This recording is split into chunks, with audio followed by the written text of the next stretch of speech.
N energy. तो work को हम काइनेटिक एनर्जी में कन्वर्ट करते हैं। तो यहाँ पे हम देख रहे हैं काइनेटिक एनर्जी में कि वर्क कैलकुलेट करते हैं और वर्क होता है फोर्स इनटू डिस्प्लेसमेंट। अब फोर्स का फॉर्मूला हम जानते हैं, फोर्स होता है mass into acceleration, F equals to ma। तो हम यहाँ वैल्यू पुट कर देते हैं m into a into s। Force की जगह हमने क्या पुट कर दिया है, m।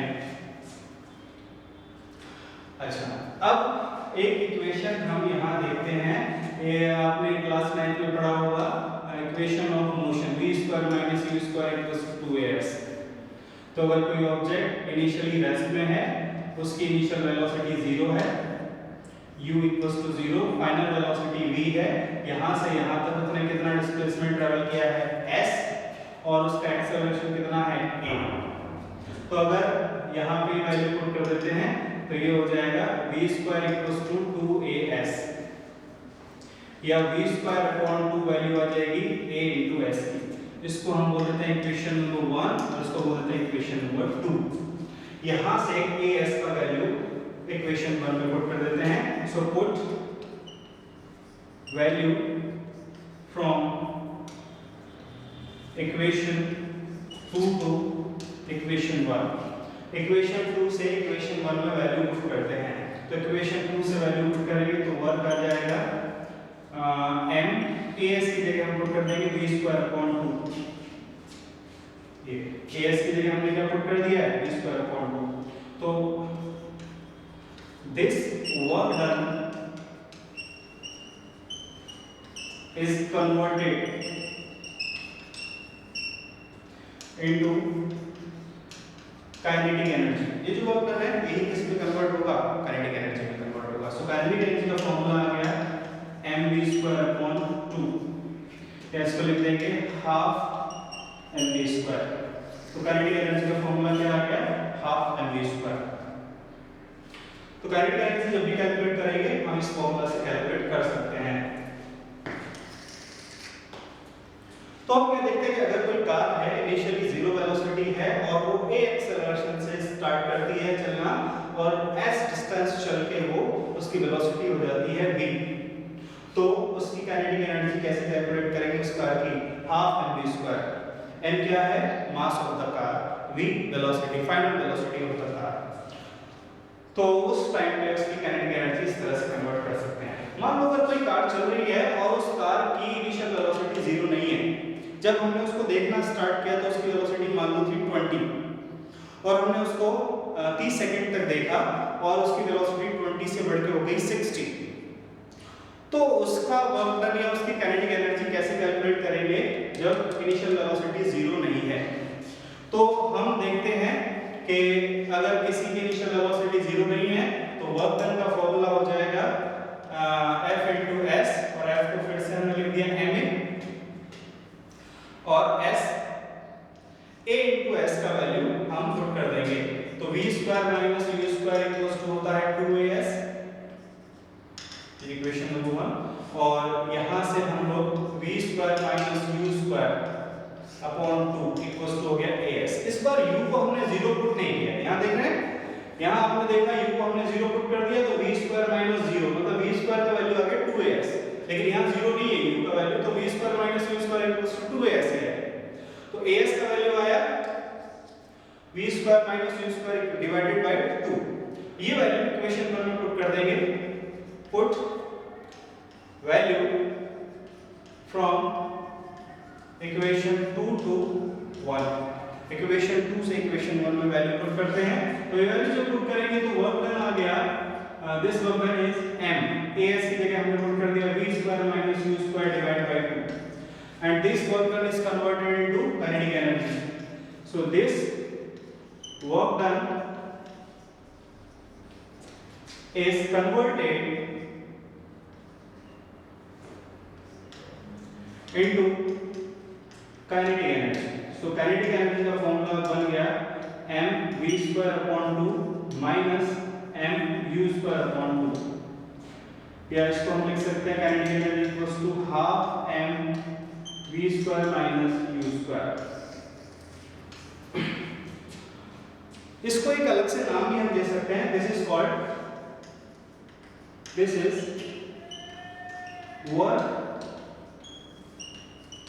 Energy theorem. This is work energy theorem. कई बार बोर्ड में इस पे क्वेश्चन पूछा गया है, और क्वेश्चन इस तरह से होता है कि अगर कोई कार है या कोई भी बाइक है या कोई भी ऑब्जेक्ट है, उसकी इनिशियल वेलोसिटी 10 है और फाइनल वेलोसिटी 10 सेकंड बाद उसकी 50 हो जाती है, then calculate the work done by the car. तो वर्क डन हम कैलकुलेट करेंगे इसके थ्रू। इसको हम थोड़ा एक स्टेप और लिख देते हैं। सो इसके लिए हम स्पेस क्रिएट कर लेते हैं। सो ये जो वर्क डन है, this is work done W, तो इसको हम लिख सकते हैं W equals to half mv square minus half mu square. आप देख रहे हैं ये क्या है, ये काइनेटिक एनर्जी का फॉर्मूला है, half mv square, half mu square भी काइनेटिक एनर्जी का फॉर्मूला है। v फाइनल वेलोसिटी है, u इनिशियल वेलोसिटी है। तो वर्क डन हम कैलकुलेट कर सकते हैं kinetic energy final minus kinetic energy initial.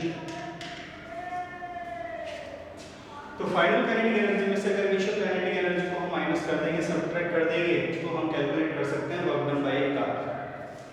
एक एग्जांपल लेके इसको डिस्कस करते हैं। एक एग्जांपल हमने लिया, a car moving with 50 meter per second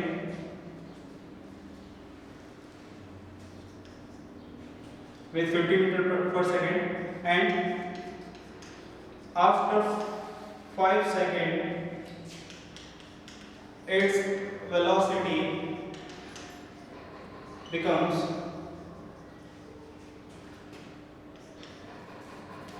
80 meter per second.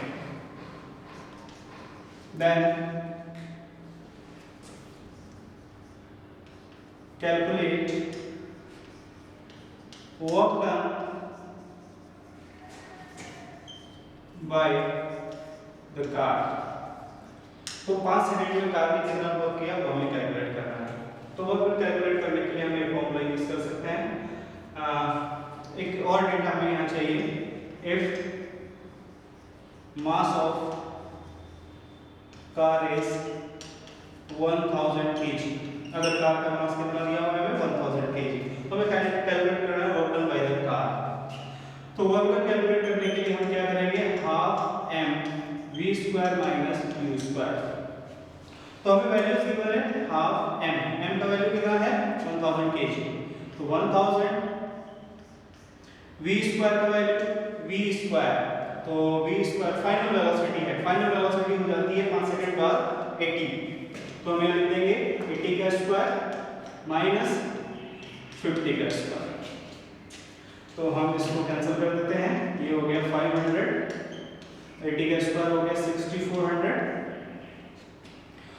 और माइनस 2500। इसको हम लोग सॉल्व कर लेंगे, और सॉल्व करने के बाद वैल्यूज पुट करके कैलकुलेट कर सकते हैं। तो 500 इनटू ये वैल्यू आएगा 3900। तो इसको मल्टीप्लाई कर लेते हैं, तो वर्क डन का हमारे पास वर्क डन आ जाएगा 5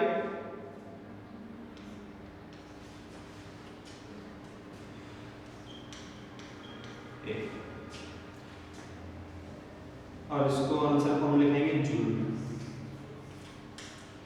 तो हमारे पास work done by the car is,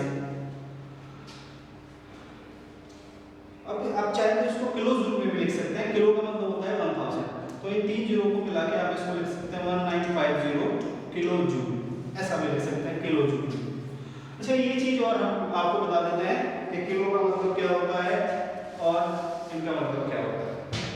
तो जैसे कुछ छोटी चीजें हैं, ये चीजें आपको ध्यान रखनी चाहिए नॉर्मल न्यूमेरिकल सॉल्व करने के लिए। जैसे किलो, किलो को हम लिखते हैं के से, और इसका मतलब होता है 10 की पावर 3।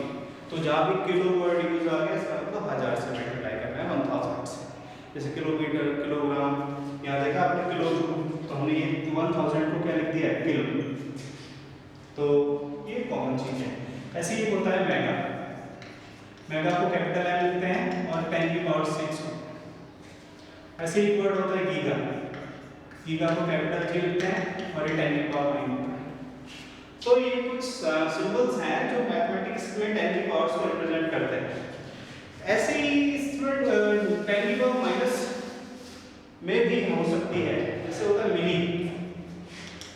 मिली होता है स्मॉल एम, मिलीमीटर, मिली सेकेंड, मिली ओम, बहुत सारी चीजें। जहां भी मिली वर्ड लगा है इसका मतलब क्या है, वो 10 की पावर -3। इस तरह होता है माइक्रो। माइक्रो को भी हम म्यू से रिप्रेजेंट करते हैं, इसके लिए सिंबल थोड़ा अलग है म्यू, ये अभी आपको, और 10 की पावर -6 होता है। ऐसे ही एक होता है नैनो, स्मॉल एन से रिप्रेजेंट करते हैं 10 की पावर -9। तो ये कुछ मैथमेटिक्स के प्रीफिक्स हैं, ये जहां लग जाते हैं, जैसे जूल के साथ किलो लग गया, किलो का मतलब है और 10 की पावर 3 1000। मिली जूल होता है तो 10 की पावर -3। तो ये हम यूज करेंगे आगे जब इसका यूनिट हम लोग बनाएंगे, प्रैक्टिकल यूनिट। तो ये काइनेटिक एनर्जी है।